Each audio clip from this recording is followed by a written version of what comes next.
declaraciones extraordinarias, luego tres, que nos hicieron entender que iban a cambiar todo. Primero fue el señor Nicolás Sarkozy, que, perdonad, es que me equivoco algunas veces, además se parece un poco, lleva muchas veces la mano así. Miren ustedes las fotos, además últimamente sale con esto de las elecciones por bastante tiempo. Bien, dijo que había que refundar el capitalismo. Y llevó detrás el secretario de Estado de Economía de Estados Unidos, que sigue siendo el mismo señor Geithner, y dijo que Nicolás Sarkozy tenía razón, que era necesario volver a refundar el capitalismo. Hubo otra persona que luego ha tenido una vida bastante curiosa, entonces era director del Fondo Monetario Internacional, el señor Dominique Strauss-Kahn, que pasaba bastante tiempo en los hoteles, y este señor dijo que había que pegar fuego a los paraísos fiscales. Entre mis amigos y todo el mundo que siempre hemos estado en contra de los paraísos fiscales dijimos, narices, el Fondo Monetario Internacional que dice eso, qué bien, esta crisis va a servir efectivamente para que ya terminemos con esos paraísos. Entonces en realidad lo que uno se da cuenta es que estos organismos, vuelvo a repetir, están ahí para apoyar al modelo, y no solamente apoyarlo, sino mantenerlo, y luego con declaraciones que suenan extraordinariamente bien, pero que nos damos cuenta que en realidad no sirven para nada. Bueno, si luego nos vamos a la desunión europea, que como yo la llamo, la Unión Europea tiene lo que yo tengo de ruso, es algo extraordinario lo que ahí pasa. El Parlamento, ustedes ¿sabéis qué diferencia hay, por ejemplo, entre la Comisión Europea y el Parlamento Europeo? ¿Alguien me lo puede explicar? ¿Qué diferencia hay? Hay una diferencia. El ECOFIN, la reunión de, yo no sé cuántos comités que hay ahí. Ejemplo concreto, son extremadamente útiles. Hace 3 años se detecta, efectivamente, que en Irlanda, que en Portugal, pero particularmente en Grecia, hay un problema muy gordo que hay que resolver. Hay que rescatar a Grecia. Y se monta un plan de rescate a Grecia. ¿Y para qué ha servido ese plan de rescate? Puesto que 3 años después hemos tenido que hacer eso. Y resulta que son las mismas personas que estuvieron encargadas de diseñar el primer rescate, las que han diseñado el segundo. ¿Qué pasa? ¿Que no se han equivocado? ¿Cuántos planes de rescate va a necesitar Grecia? Bueno, pues yo he hecho el cálculo. Aproximadamente alrededor de unos 200 economistas del Fondo Monetario Internacional, del Banco Central Europeo, de la Unión Europea, ministros de Economía, asesores de los ministros, idearon ese plan. 200 inútiles. Que además se siguen presentando como los salvadores de la patria. Y lo digo con todo, como hay que decirlo, porque es así. El primer plan de rescate de Grecia fue un fracaso. Y se sabía. ¿Por qué? Porque ese primer plan de rescate sirvió para pagar a los bancos franceses y alemanes, que habían prestado a los griegos un porrón de dinero para comprar, cuando entraron a la Unión Europea, armas en particular, porque en ese momento Grecia era una especie de barrera con respecto a Turquía y al mundo árabe. Y eso se lo puede verificar cualquiera. Entonces el dinero entró por la puerta y salió por la ventana. Y entonces, claro, los griegos tuvieron otra vez que decir que no tenemos dinero, bueno, pues el segundo plan. Etcétera, etcétera. Pero vayamos a algo más concreto para irnos acercándonos al mundo de los servicios financieros. El Banco Central Europeo. El Banco Central Europeo se crea, evidentemente, cuando se crea el euro. Los países que tienen bancos centrales pues se convierten en unas especies de supervisores, vamos a decir, nada más, porque ya no emiten moneda ni nada de esto. Y muchas personas creen que el Banco Central Europeo utiliza dinero privado. El Banco Central Europeo, el dinero que utiliza es público. Lo aportan todos los países que forman parte del euro. Nosotros, España, aportan 8,4%. De cada 100 euros que van al Banco Central Europeo, nosotros llevamos 8,4%. Se hace, como he dicho antes, con respecto al Fondo Monetario Internacional, por el PIB repartido. ¿Quiénes aportan más? Efectivamente, Alemania, en ese orden Francia, luego Italia, Holanda, etc. Pero es dinero público. Y hay que saber, es un dato interesante y verificable, que el actual presidente del Banco Central Europeo, el señor Mario Draghi, fue uno de los ejecutivos de una entidad privada que se llama Goldman Sachs, que fue la que preparó los papeles, que luego hemos podido comprobar que eran falsos, para que Grecia entrase en el euro. Eso lo lleva el señor Draghi en su currículum vitae, verificable. Y es importante que sepamos que el Banco Central Europeo es dinero público, porque como sabemos, es actualmente el organismo, vamos a decir, salvador de los países que como España emitimos deuda, que cuando los famosos mercados no nos quieren muy bien, bueno, últimamente no nos quieren muy bien desde hace tiempo, pues nos tienen que comprar.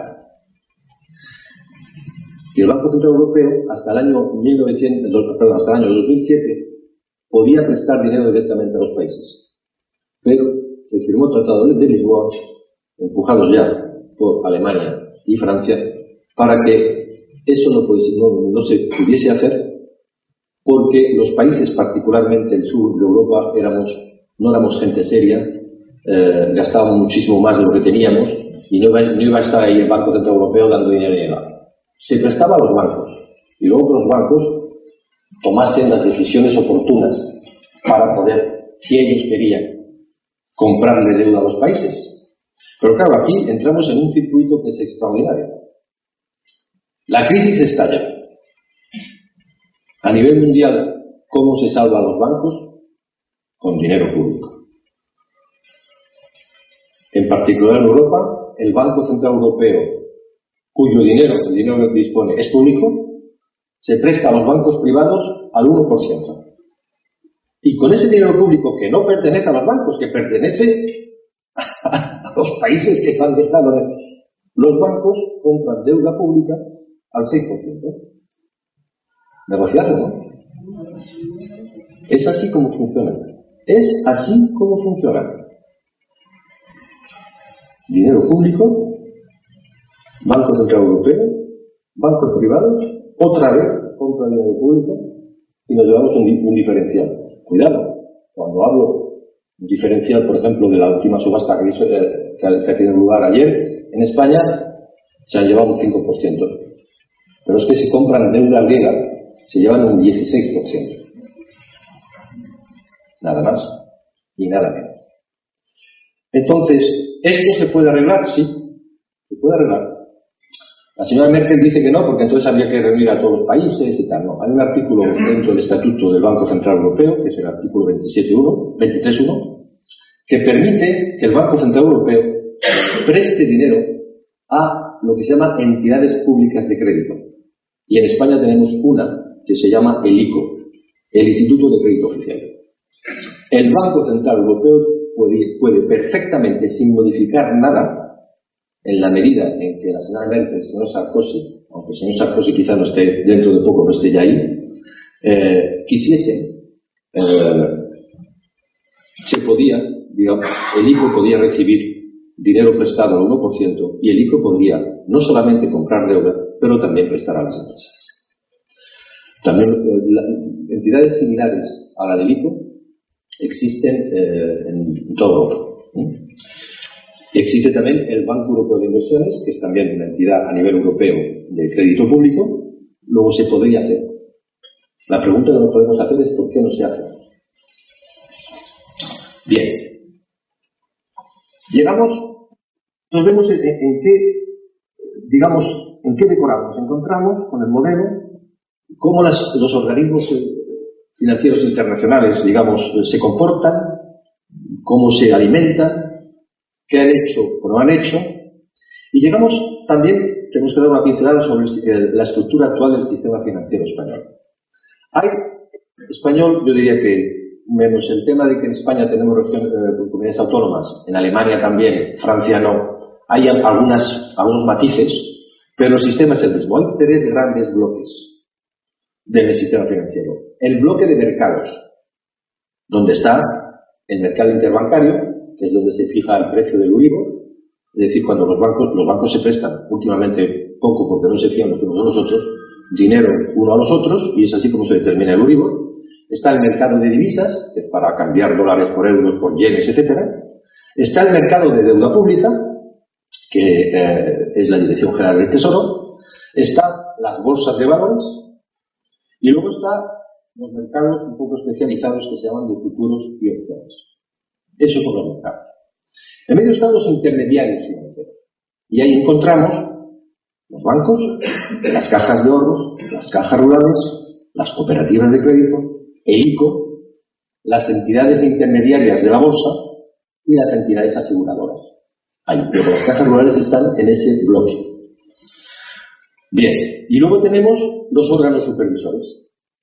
Hay 4 órganos supervisores en España. Uno se pregunta para qué sirven, pero hay 4. Que por ejemplo el Banco de España, en Francia le llaman inspectores de trabajos terminados. Quiere decir que llegan cuando ya está todo hecho. Y hacen la inspección. Entonces, claro, si hay defecto, pues ya es demasiado tarde. Pues claro, lo que ha ocurrido con Caja Castilla-La Mancha, lo que ha ocurrido con la CAM y tal, hombre, el banco ya llega cuando ya... Pero sí, espérate, si es que tú todos los años tienes que supervisar, tenías que haber visto que eso iba en esa línea. Esa es tu función. Pero bueno, está ahí. La Comisión del Mercado de Valores con respecto a la bolsa ocurre lo mismo. Es decir, por ejemplo, el batacazo que se ha desatado últimamente la bolsa, hoy está remontando un poco. Pues yo no soy un experto, digamos, en ir a buscar información privilegiada, pero tengo algunos contactos. Los que ayer estaban vendiendo a punta pala, grandes fondos internacionales, se están recomprando hoy más barato. ¿Y quién está vendiendo hoy? A los pequeños que se han metido en miedo sobre Repsol y compañía y han dicho, guau, hay que vender. Bueno, pues los que estaban vendiendo ayer y quisieron bajar los precios, lo están recomprando hoy y rehacen carteras más baratas.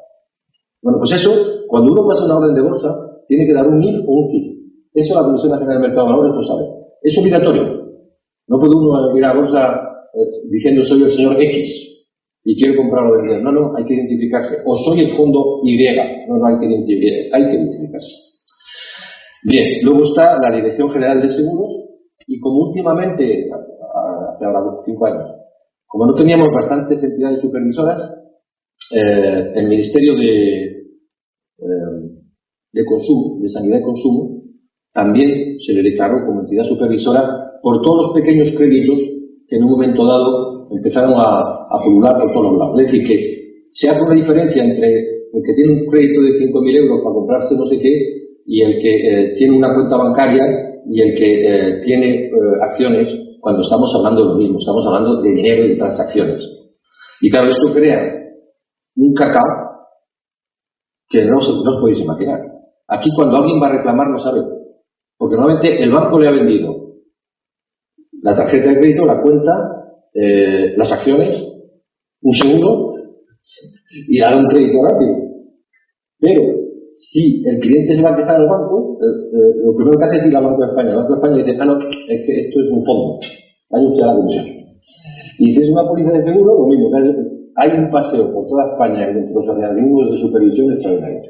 Ahí nos diferenciamos mucho de otros países europeos, donde lo que existe es un solo organismo de supervisión, dentro del cual hay departamentos especializados. Claro que sí. Pero hay una unidad de supervisión que facilita muy mucho las cosas. Aquí no. Ha habido tentativas de, por ejemplo, entre el Banco de España y la Comisión Nacional de Mercado de Valores, porque como en Alemania, en Francia, en Inglaterra hay un solo supervisor, diciendo, hombre, si los demás uno solo, quizá no somos nosotros más inteligentes, ¿no?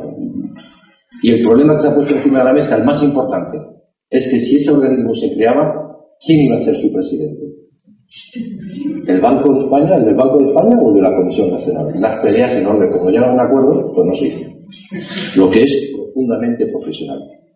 Volvamos a los intermediarios. Hemos tenido, yo diría, durante muchos años, entidades financieras y particularmente bancos que han respondido, sobre todo en España, a la razón de ser. ¿Ustedes sabéis para qué sirve un banco? Para sentarse. Un banco sirve para sentarse. Y de ahí viene la palabra. Porque en el mundo moderno se denominó banco porque en Venecia, en uno de los jardines de Venecia, se sentaban personas en bancos, en los jardines, y venían clientes a dejarles dinero por la confianza que tenían ellos, y esas personas prestaban el dinero a otros y se llevaban una comisión de diferencia.